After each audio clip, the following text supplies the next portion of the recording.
오늘은 허무한 인생이란 제목으로 말씀드리겠습니다.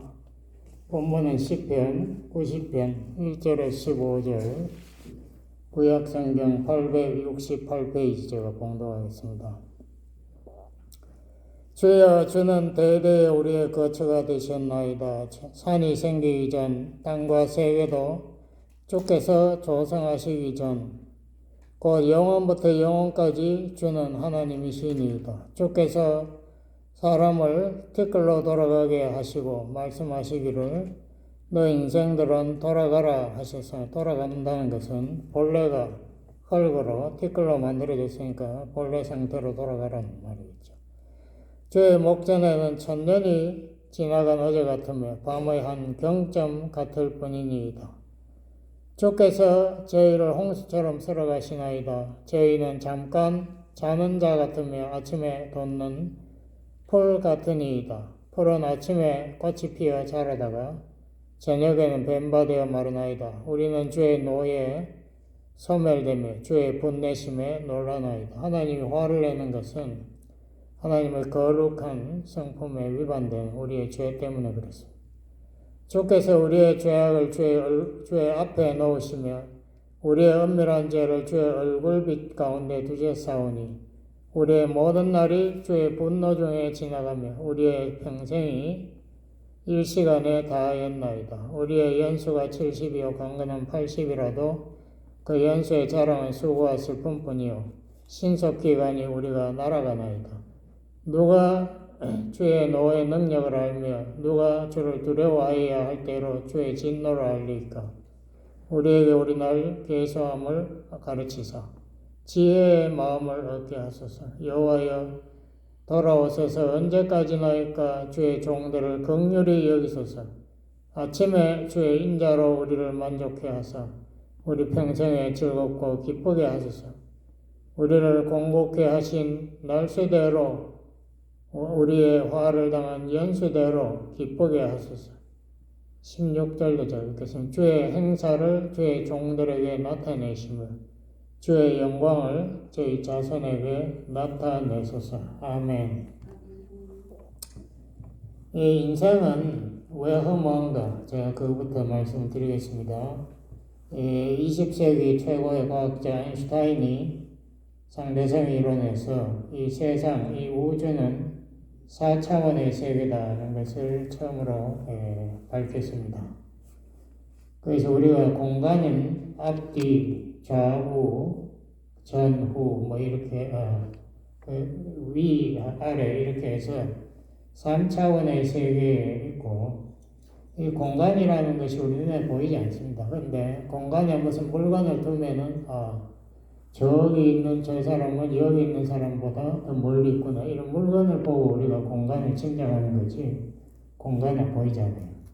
근데 거기에 또 우리에게 보이지 않는 쉴 새 없이 움직이는 시간이라는 것도 있다. 그래서 우주에서 모든 것은 이 4차원의 세계 지배를 받는데 우리 시간은 또 공간하고 달라요. 공간은 우리가 마음대로 이렇게 왔다 갔다 할 수 있지만 시간은 우리가 꼼짝 못합니다. 끊임없이 한 방향으로 미래를 향해서 이 시간이 움직이는데 우리가 빨리 가고 천천히 가기 그것도 힘들고 상대성 이론으로 가능하다 하지만 그게 쉽지 않아요. 해가 빛과 같이 빠른 속도로 움직여야 되니 그건 쉽지 않아요. 더군다나 과거로는 절대 못 돌아가는 이 이상한 시간이라는 것이 우리에게 딱 주어져 가지고 인간은 꼼짝 못하고 시간의 종으로 살다가 시간이 다 되면 흙으로 돌아간다. 인간이 그러므로 매우 유한하다. 그 반면 하나님은 이 무한자, 영존자입니다. 그래서 이 창조 세계에서 가장 오래된 것으로 보이는 산이나 어떤 하늘의 별이나 이런 것보다도 하나님은 더 훨씬 영존자, 영원하신 분이다. 인간이 이렇게 연약하니까 우리가 코로나 바이러스가 왔을 때에도 속수무책으로 수많은 사람이 죽었지 않습니까? 지금 또 중국에는 아마 코로나 바이러스 새로 확산하는 모양인데 백신을 텔을 받았으니까 지금 4억 명 정도가 코로나에 걸렸을 것이다 라고 과학자들 추측하고 있습니다. 그러므로 인생이라는 거 별로 길지도 않은데 이렇게 연약하고 병이 걸리고 거기에 죄 짓고 하니까 너무나 저주받은 인생이 허무하다. 시편 90편 12절에서는 이 모세가 이렇게 말합니다. 우리에게 우리 날 계수함을 가르치사 지혜의 마음을 얻게 하소서. 이거는 앞으로 남은 생명이 몇 년 갈까, 얼마나 갈까, 그걸 깨닫게 해달라는 기도입니다. 세상의 수많은 바보들, 특히 젊은 사람들은 자기가 죽는다고 생각하지 않아요. 자기가 영원히 산다고 생각하고, 그리고 이 바보들은 끊임없이 집을 사고 투자한다고 야단입니다. 자기가 평생 자기 자손들 평생 먹고 사는 것이 충분한데도 돈을 더 벌려고 그래요. 이것이 얼마나 바보스러운가. 우리가 공동묘지에 가서 우리가 1시간만 산책하면서 시간을 내서 산책해 보세요. 제 말 충고를 듣고 거기에 가서 산책하면서 묘비를 한번 쭉 읽어보세요. 그 사람들이 다 자기 죽을 것을 예견하고 사는 사람들 하나도 없어요. 다 자기대로는 무엇인가 굉장한 꿈을 꾸면서 살았지만은 어느 날 갑자기 자기가 예상하지 못한 시간에 인생은 끝나고 거기 묻혀있다. 그러므로 인생은 남은 날이 얼마나 되는지를 우선 깨닫는 것이 첫 걸음입니다. 그걸 모르는 인생은 끊임없이 자기의 어떤 꿈, 자기의 주장, 자기의 자존심 이걸 위해서 미친 듯이 달려가요. 그것이 얼마 안 되면 하나님께 스탑해버리면 끝나는 건데 과학자들이 이렇게 말하죠. 인생이라는 것이 모노레일, 이 디즈니랜드가 모노레일이 있어요. 한쪽으로만 가는 기차철로가 있습니다. 그래서 그 기차철로가 계속 돌아가요. 그냥 거기서 자기가 내릴 때만 내리는 거예요. 그게 인생이다. 뒤로는 한 걸음도 못 가고 앞으로만 전부 가는데 자기가 하나님께 정해진 곳에 오면은 자기의 뜻이 아니라도 거기에서 그냥 내려야 되는 게 인생입니다. 얼마나 유한하고 한심하고 이게 정말 허무한가. 그래서 우리의 인생이 허무하다. 이걸 불교는 이렇게 해석해 놨더라고요. 만물이 다 인연으로 만나고 인연으로 존재하는데 이 인연이라는 것이 관계가 닿으면 흩어집니다. 그게 인생이다. 그러므로 인생에는 이 똑같은 그 삶이 여유될 수 없다고 인생 무상이라. 난 무상이라는 말이 무슨 말인가 사진 찾아봤어요. 같지 않다는 거예요. 그러니까 내 인간이 자꾸 늙고 병들고 몸이 말 안 듣고 이런 것이 무상이라는 그 정세를 우리에게 가르쳐준다. 그러므로 인생은 모든 것이 괴로운 것이다. 이거를 불교에서 가르치는데 이것도 상당히 우리 기독교하고 그런 면에서 비슷한 것 같아요. 우리 기독교도 이러한 것을 가르칩니다. 인생이라는 것이 항상 영화를 우리는 여기도 본문에 그려놨잖아요. 아침에 꽃이 피지만은 저녁에는 그 풀이 죽는다 이거예요. 꽃이 100일을 못 간다 이거예요. 그 반면에 하나님은 무한자이시기 때문에 시간, 공간을 창조하신 분이 초월하시는 분이기 때문에 하나님은 영존하시고 또 무상이 아니고 항상 불변하는 분이십니다. 우리가 그분을 의뢰 신뢰할 수 있다. 이게 성경이 가르치는 거죠.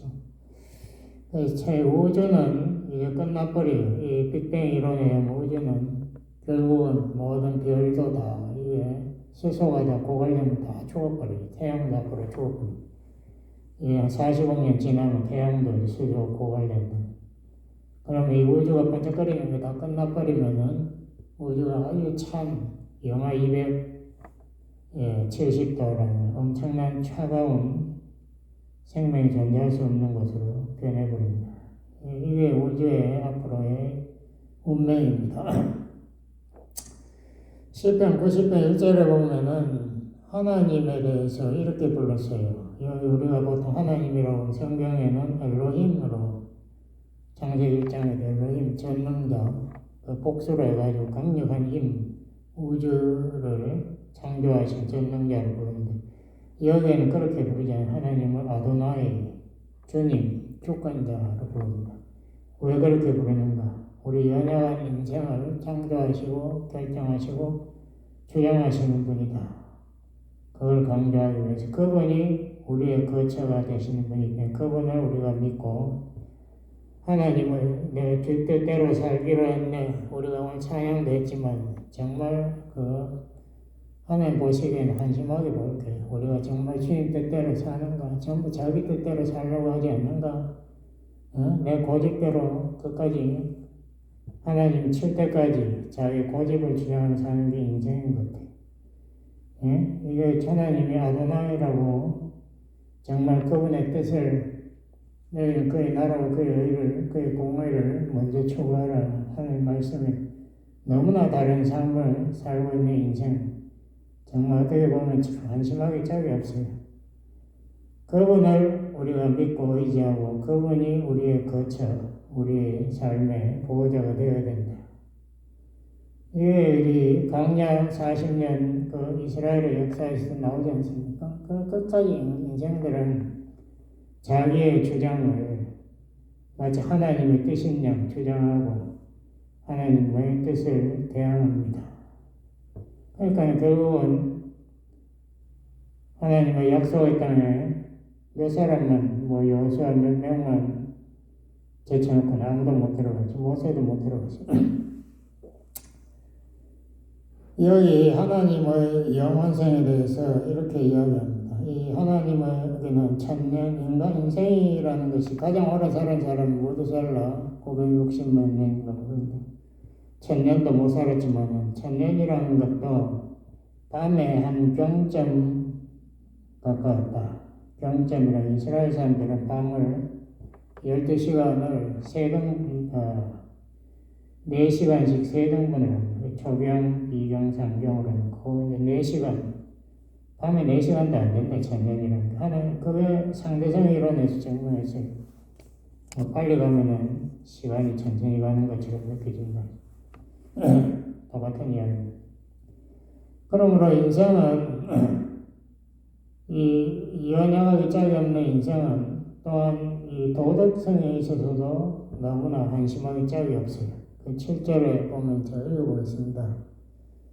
우리는 주의 노에 소멸되으며 주의 분내심에 놀라나이다. 주께서 우리의 죄악을 주의 앞에 놓으시며 우리의 은밀한 죄, 다른 사람이 모르는 죄를 주의 얼굴빛 가운데 두셨사오니 하나님은 우리를 사랑하고 우리에 관심이 있기 때문에 우리의 죄를 집중적으로 보고 계신다. 거기에 초점을 맞춰서 하나님 보고 계십니다.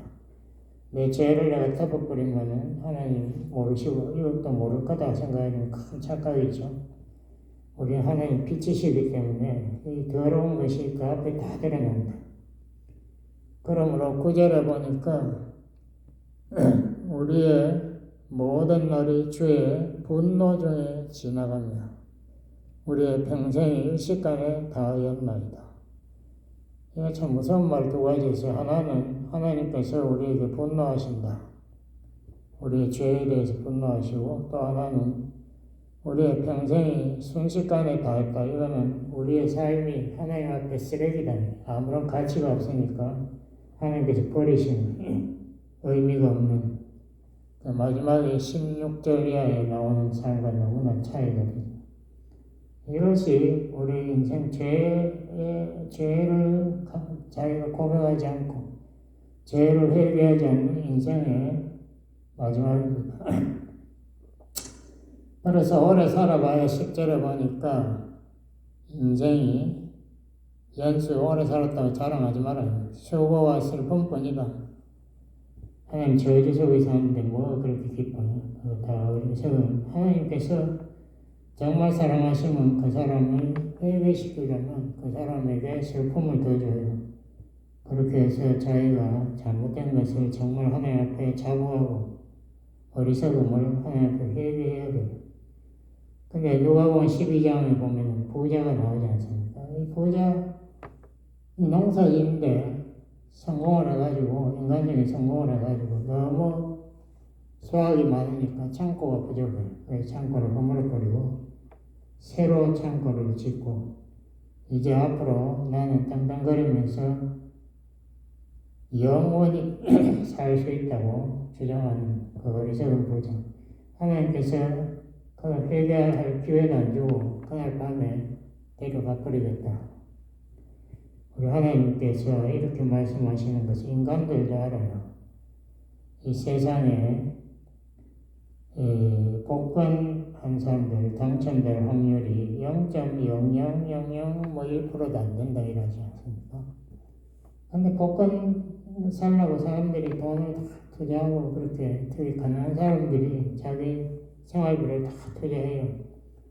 그런데 내가 죽는 확률은 100%예요.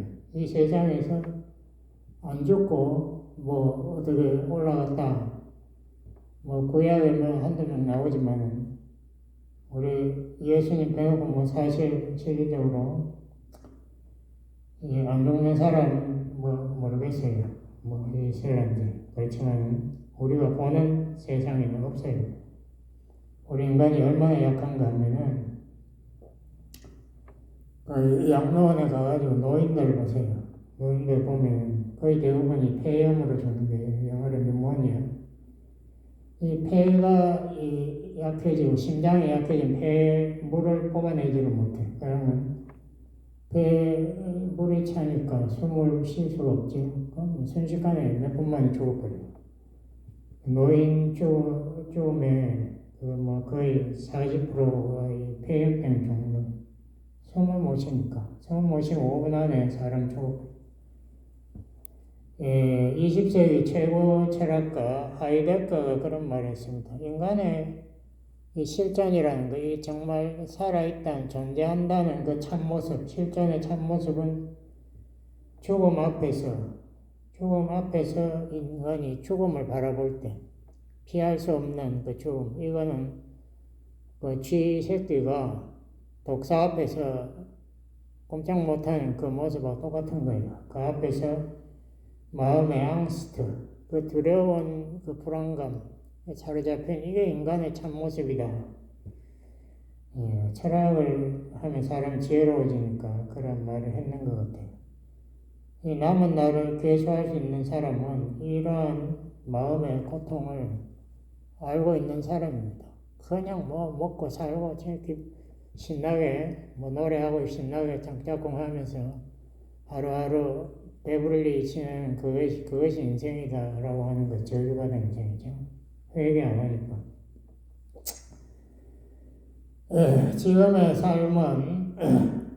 지금의 삶을 즐기라고 하나님 주신 게 아니고 다음의 삶을 위한 준비 단계로 주신 겁니다. 그러므로 이 지금 살다가 죽어서 천당 간 사람은 축복받는 사람이죠. 회개한 사람이고 하나님의 사랑을 의지한 사람, 하나님의 주권, 하나님의 뜻을 믿고 죽은 사람은 천당에 들어가면서 이렇게 말한대요. 아, 나의 모든 괴로움과 고통이 이제 끝났구나. 근데 그 반면에 자기 고집만 하고 자기만을 위해 사는 사람, 그 사람의 인생의 끝은 지옥의 불 앞에 서는 거예요. 그 순간 그 사람이 이렇게 외친대요. 아, 나의 모든 삶의 기쁨이 이제 끝나는구나. 두 가지 끝나는 게 있죠. 그 둘 중에 우리가 예수님 믿는다고 뭐 선택했다는 그거 엉터리예요. 제가 보니까 그렇지 않습니다. 예수님을 믿으면 믿는다는 것은 의지적인 요소가 반드시 거기에 포함되어야 돼요. 내가 하나님의 뜻을 내 삶에 실천하는 것이 없는 그 믿음은 야고보가 죽은 믿음이다. 사탄도 그런 믿음 가지고 있다고 그래요. 그 믿음으로 안 돼요. 우리가 정말 나의 삶에 하나님의 뜻을 실천하는 그게 있어야 지옥을 피하고 우리가 천당에 들어가는 거지. 내가 살면서 하나님의 뜻을 알면서도 실천하지 않을 때 성령의 역사가 거기에 절대 없습니다. 성령의 역사 없어요. 뭐 기도하고 아무리 설교하고 아무리 해봐야 소용없어. 그것은 하나님 앞에서 가증스러운 겁니다. 그렇게 하면 안 돼요. 우리가 하나님 앞에서 우리가 양심적으로 하나님께서 내 죄를 다 얼굴 앞에 보고 있는데 내가 하나님 말씀을 무시하고 내 뜻대로 살겠다. 만약에 그것이 사실 그렇게 할 수 있다면 저 교회 안 나와요. 그런 식으로 엉터리 믿음을 주장한다면은 우리가 예수 믿는 관대하죠. 성경이 전부 엉터리인데 그렇게 되면 우리가 죽어서 처음 만나는 분이 누군가 그거 참 중요합니다.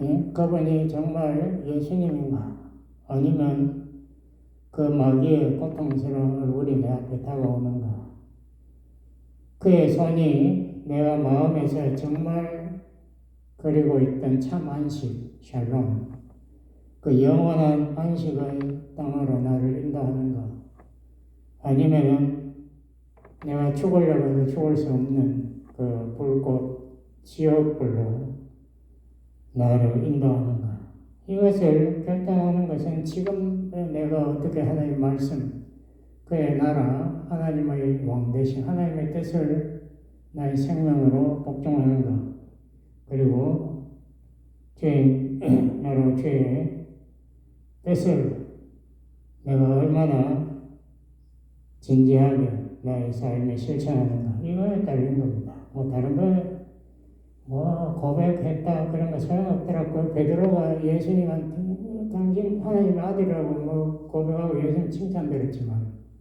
그 다음에 예수님 십자가 진다니까 자기가 못하게 뭐 예수님 제가 보호해 주겠다고 이러니까 예수님이 베드로 보고 뭐라 그랬어요? 사탄아 물러가라. 너 사탄이야. 네가 무슨 예수님의 수제자냐. 예수님이 분명히 이야기했어요. 사탄 이제 네 생각만 하지 하나님의 뜻은 안중에도 없는 같은 거. 네가 나를 넘어지게 하는 자로다. 예, 우리가 그런 자리에 서면 안 되겠죠. 그러므로 우리가 이런 하나님의 뜻을 위해서 살려면 나의 삶의 우선순위가 결정되어야 됩니다. 14절부터 거기에 대해서 말씀했습니다. 아침에 주의 인자로 우리를 만족해 하사 우리 평생에 즐겁고 기쁘게 하소서. 우리 교회 주보에도 매주 나오지만 아침에 우리가 첫 우선순위로 주님의 사랑 이것을 우리가 체험하게 해달라. 그러므로 우리가 아침에 하나님과 대화하는 것은 너무나 중요합니다. 기도하고 말씀 읽고 은혜 받고 그래서 하나님의 나의 사랑을 고백하고 하나님의 사랑을 내가 체험하고 그리고 그것을 깨달은 후에 내 이웃을 또 사랑하고 내 이웃의 잘못을 용서하고 섬겨주고 뭐 이렇게 하는 것이 우리 삶이 죄에서 벗어나는 가장 중요한 여기에서 지금 이야기하는 거죠. 네, 감사합니다. 네. 그래서 여기 이렇게 해놨어요. 그 다음에 우리를 공국케 하신 날수대로 우리의 화를 당한 연수대로 기쁘게 하소서. 이제 하나님과 하나님 뜻 안에서 내가 하나님의 그 안식을 이 세상에서도 누리겠다. 우리의 행사를 주의 행사를 주의 종들에게 나타내시며 이 말씀이 굉장히 중요합니다. 우리가 하는 것은 나의 행사가 아니에요. 하나님의 행사, 하나님의 사업, 하나님의 사역에 내가 동참할 수 있게 해달라 이 말입니다. 주의 종들에게 나타내시며 주의 영광을 저희 자손에게 나타내셨습니다. 이 무의미하고 허무한 인생에 의미를 찾으려면 하나님의 사역, 주의 나라와 주의 공의를 찾아야 됩니다. 그렇게 할 때에 주의 영광을 우리 자손이 누리게 된다. 주 우리 하나님의 은총을 우리에게 임하게 하사 우리 손의 행사를 우리에게 경고케 한다는 것은 허무하게 무너진 거 죽으면 끝나버린 그런 것이 아니라 그 사역이 계속되게 하소서. 그 열매가 계속 풍성하게 하소서. 우리 손의 행사를 경고케 하소서.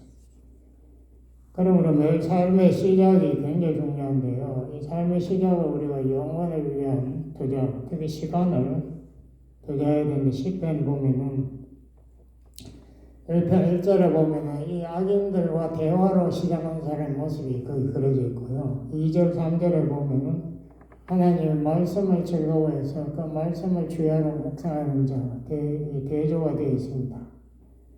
이거 우리가 경건의 시간이라고도 하죠. 우리 주보에서도 매일 그것을 우선으로 하십시오. 내가 하나님의 사역에 동참하려면 우선적으로 시간을 하나님의 교제의 시간으로 투자해야 됩니다. 기도하시겠습니다. 아버지 하나님 감사합니다. 올해 2023년 우리가 또 내 생각대로 멋대로 이 한 해의 귀한 시간을 우리가 낭비하며 하나님의 분노 가운데 지내는 것이 아니라 우리가 하나님의 말씀을 우선으로 그 말씀을 따라서 순종하는 축복된 한 해를 허락하여 주시니 예수님 이름으로 기도드렸습니다. 아멘.